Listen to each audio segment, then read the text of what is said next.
Mga kasangbahay, nandito na tayo ngayon sa San Roque National High School dito sa Antipolo, Rizal.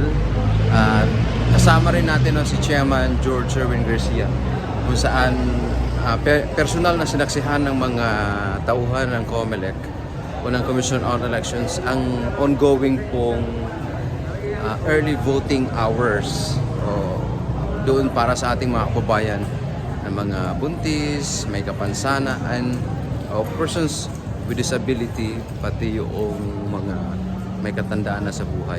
Isa yan sa mga newly introduced kumbagang program ng COMELEC na magkaroon ng early voting hour para yung mga nasa vulnerable sector ay hindi na po sila kailangan pang makipagsiksikan doon sa kumbaga dagsa na mga botante from 7 AM to 3 PM kasi special election nito hanggang 3 PM lang.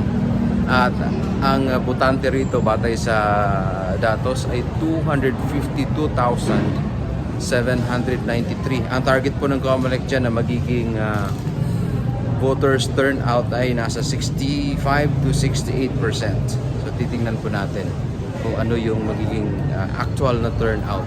Bukas po araw ng linggo inaasahan na ma-proclaim yung winning candidate. Isa lang naman yan to fill in yung vacated post o nabakanting pwesto ni Congressman Romeo Act. Yan.